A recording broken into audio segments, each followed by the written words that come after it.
Olá, graça e paz, tudo bom com você?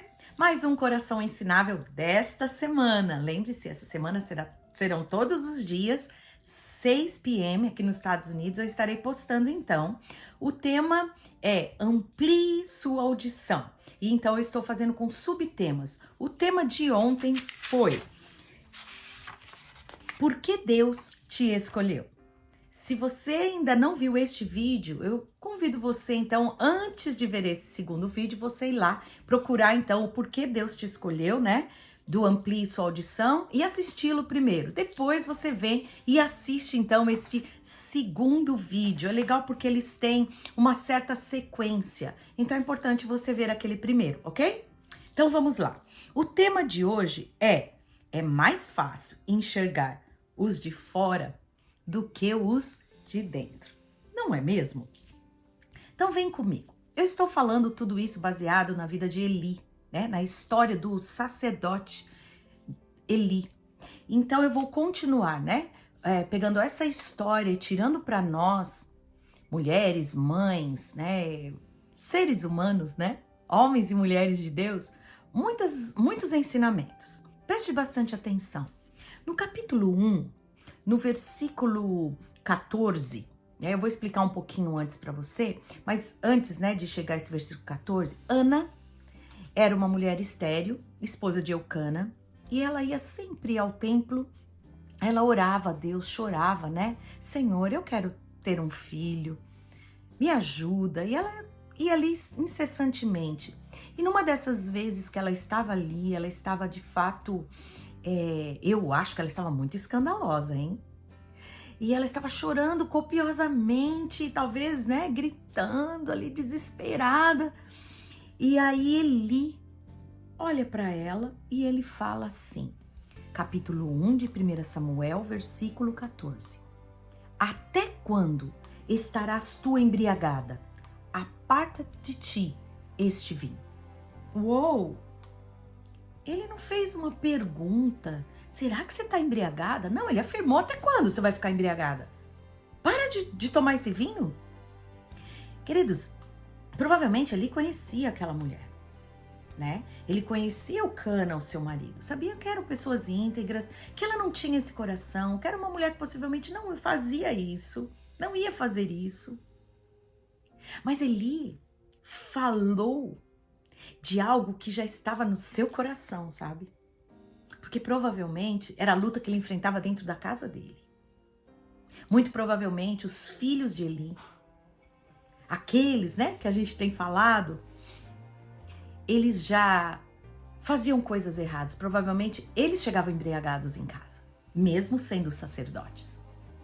Então ele já tinha essa impressão. E aquela mulher então responde com muita humildade. No versículo 15 ela diz: Não, Senhor meu, eu sou uma mulher atribulada de espírito. Não bebi nem vinho, nem bebida forte. Porém, venho derramando a minha alma perante o Senhor. Interessante, ela foi humilde. Aqui eu só quero abrir um parênteses. Mesmo que aquela autoridade, né? Ele era uma autoridade, um sacerdote. Ele estava errado. Ele fez uma colocação errada. Mesmo assim, Ana não foi desrespeitosa com aquela autoridade. Ela o corrigiu com respeito. Eu aprendo aqui. Muitas vezes nós, né, não ensinamos isso para os nossos filhos. Às vezes um professor erra, né, na sua avaliação. Às vezes um líder, né. Às vezes os pais, nós erramos. E muitas vezes nós nos portamos, né, quando a autoridade sobre nós, nossos chefes, né, nós nos portamos de forma desrespeitosa com os nossos líderes, com as pessoas que têm uma autoridade acima de nós. E muitas vezes ensinamos isso para os nossos filhos. Nos dias de hoje isso é muito comum. Basta ver nas escolas como as crianças muitas vezes estão tratando os seus professores. Muitas vezes quem ensina isso e dá esse exemplo somos nós. Isso é só um parênteses para você pensar nisso. Ana não fez isso. Ela o corrigiu de maneira humilde e respeitosa. Mas o que eu quero observar aqui conosco é uma coisa muito interessante. Presta bastante atenção. Primeiro, as coisas não começam grandes. Não é mesmo? Você sabe disso. Provavelmente os filhos de Eli começaram com uma bebidinha, né? Ah, vou tomar um pouquinho. Qual o problema? Vou ali com os meus amigos. Aí os amigos falam, vocês estão bebendo pouco. Vamos aumentar isso aí. Aí eles começam a chegar embriagadinhos em casa. E a coisa vai aumentando, vai aumentando. Sabe, é assim que começa. Nenhum pecado começa grande, né? Ninguém adultera do dia para a noite. Começa com uma coisinha aqui, uma olhadinha aqui, não tem problema. Muito provavelmente começou assim. E Eli, se você for observar bem no texto, ele viu Ana com aquela atitude. Então quer dizer que no capítulo 1, ainda nessa época, ele enxergava. Então provavelmente ele via o que os filhos estavam fazendo de errado. Então a primeira coisa, não começa grande. Sabe, muitas vezes nós líderes ou o cargo que você ocupar, né? Ou se você é mãe, pai, eu não sei que nível de autoridade você tem, mas as coisas estão debaixo dos nossos olhos. Nós estamos vendo, mas muitas vezes fazemos vista grossa. Ah, só isso aí não vai dar nada. É o que eu mais escuto. Tá todo mundo fazendo, então não tem problema. O que é essa bebidinha aí que os meus filhos, que são sacerdotes, estão fazendo? Isso não vai causar nada. Eles eram um tropeço para o povo ali de Israel. Eles estavam fazendo aquelas pessoas tropeçarem, porque eles tinham uma posição de autoridade. Então as coisas não começam pequeno. Observa ao seu redor. Se dentro da sua casa não está acontecendo alguma coisa que você está meio que fazendo vista grossa, deixa isso. Minha irmã, aqui é um alerta. Corrige agora. Vai ficar muito mais difícil para você corrigir lá na frente, que foi o que aconteceu com Eli. Então a primeira coisa, né? Corrija agora o que você tiver que fazer. Em 1 Samuel 2,29 diz assim: por que pisais aos pés os meus sacrifícios e as minhas ofertas de manjares que ordenei que se fizessem na minha morada? Aqui Deus está falando para Eli que ele foi conivente. Seus filhos começaram e você foi participante com ele. Sabe, minhas irmãs, nós, na nossa posição de autoridade em algum ponto da nossa vida, que todos nós temos de alguma maneira, nós muitas vezes, se nos calamos, vemos e nos calamos, nós estamos sendo coniventes. Nós estamos participando junto. Isso é muito sério. Pare e observe. Se naquilo que é sua responsabilidade, como mãe, como líder, como uma profissional, né?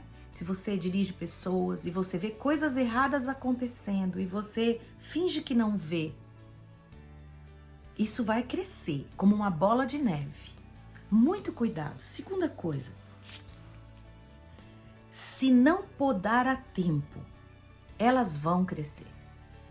Então, a primeira, as coisas começam pequenas. Segundo, se você não cortar, elas vão aumentar. Mas pode ter certeza disso. No capítulo 1, Eli não fez nada. Provavelmente os filhos já faziam coisa errada. No capítulo 2, a coisa já estava num tamanho que eles faziam coisas escandalosamente absurdas contra Deus. Aquilo foi tomando uma dimensão. Se ele tivesse parado lá, ainda quando ele enxergava, né?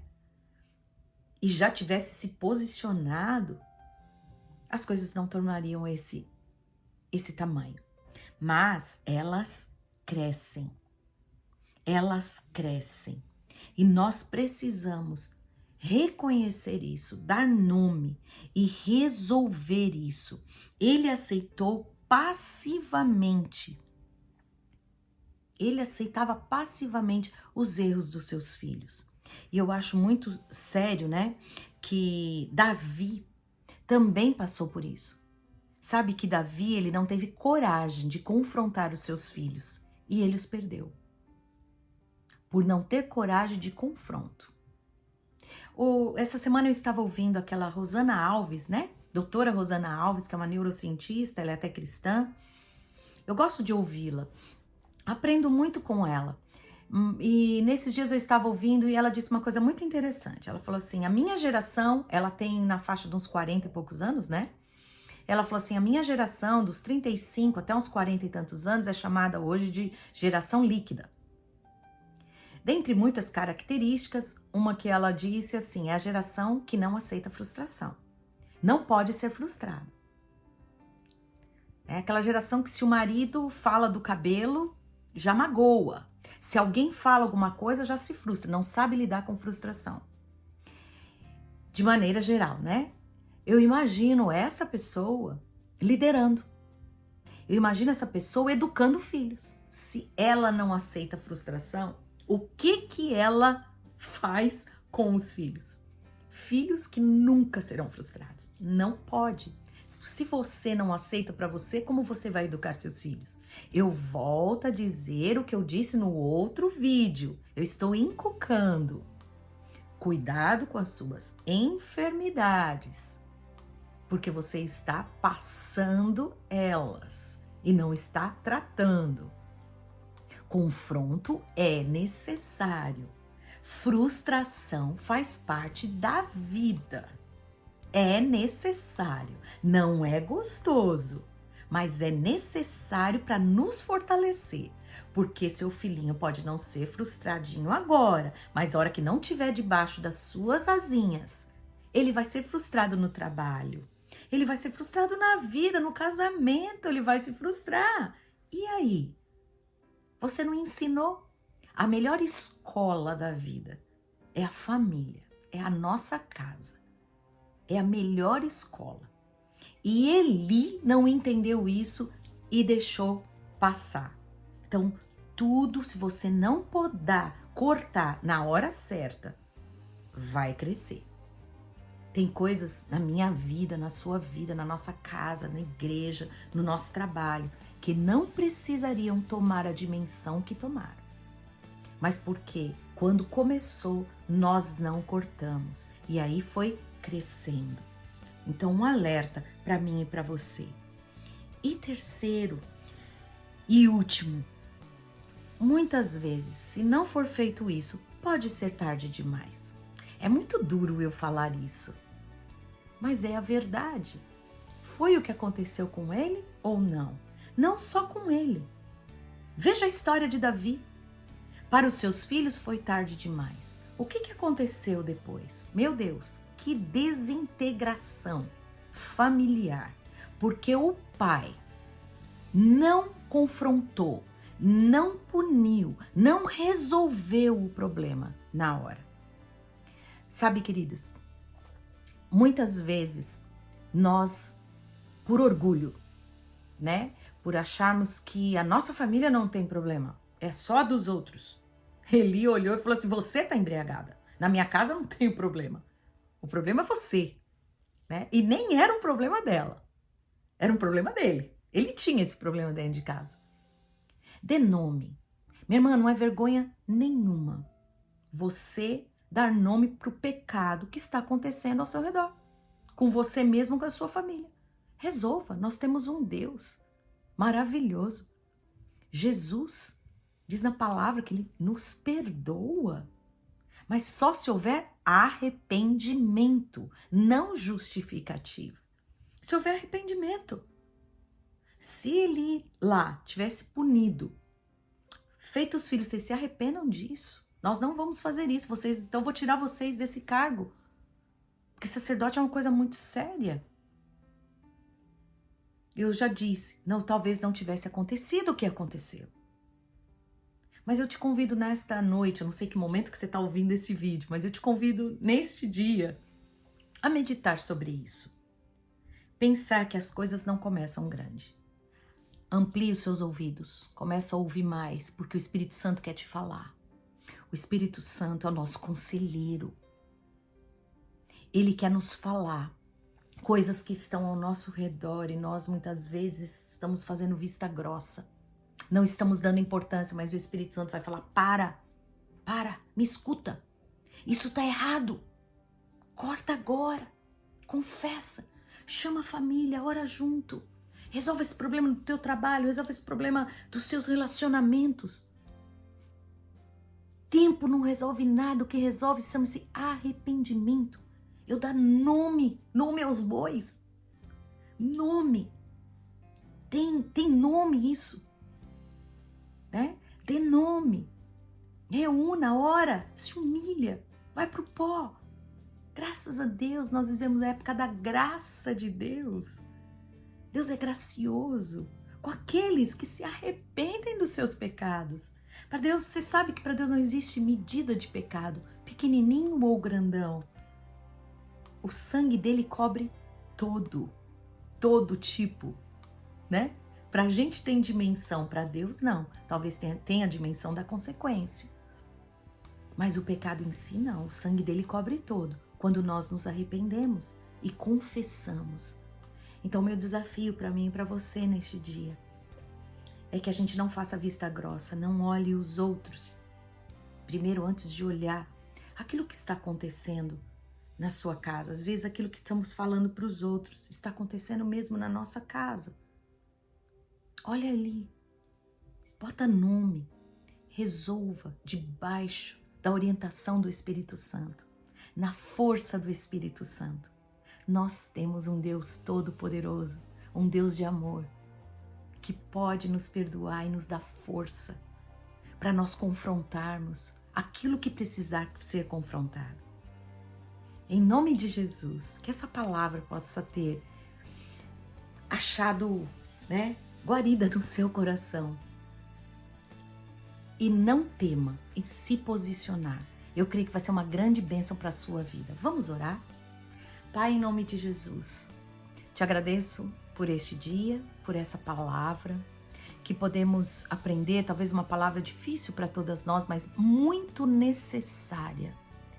Porque, Senhor, o Senhor está nos alertando que ainda há tempo, algumas coisas ao nosso redor ainda estão aparentemente pequenas, e o Teu Espírito Santo quer nos mostrar, quer nos revelar, para nós resolvermos em Teu nome. Tem coisas, Senhor, que é nós que temos que resolver, que temos que confrontar. O Senhor nos mostra que é nossa responsabilidade. Eli, Davi, eles viram, sabiam que é responsabilidade deles consertar aquilo, mas eles não o fizeram. Senhor, nós muitas vezes estamos fazendo isso. Vemos, mas ficamos olhando dos outros, porque não queremos confrontar os de dentro. Em nome de Jesus, que o Teu Espírito Santo fale aos nossos ouvidos, que possamos estar sensíveis à voz do Teu Espírito Santo, para colocar a nossa casa em ordem, para colocar a nossa vida em ordem, para colocar, Senhor, o nosso trabalho, o nosso ministério em ordem, de acordo com a Tua vontade. Em nome de Jesus, eu te agradeço. Amém. Até amanhã, um grande beijo, que Jesus nos abençoe.